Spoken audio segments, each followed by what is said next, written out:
Bali, bababaran po muna natin yung tatlong cupping. Yung white, tsaka yung dalawang colored.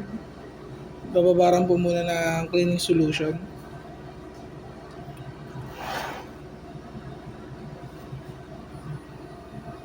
Yan, antayin lang po natin kahit within 3 to 5 minutes para ma-absorb ng printer head yung cleaning solution. After po mababaran, i-clean na po natin.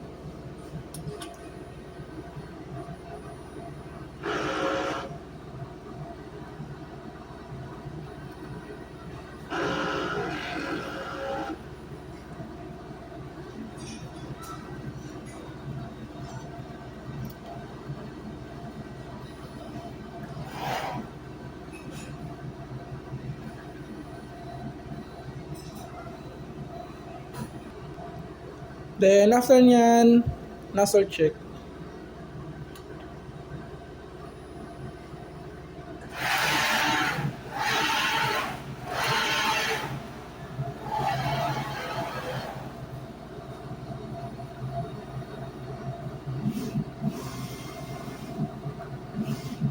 So bali ito po yung niya, result.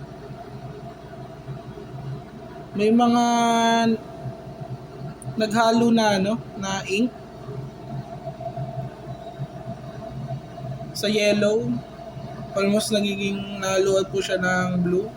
Sa violet naman, sa magenta na mix din, nagkaroon ng halo.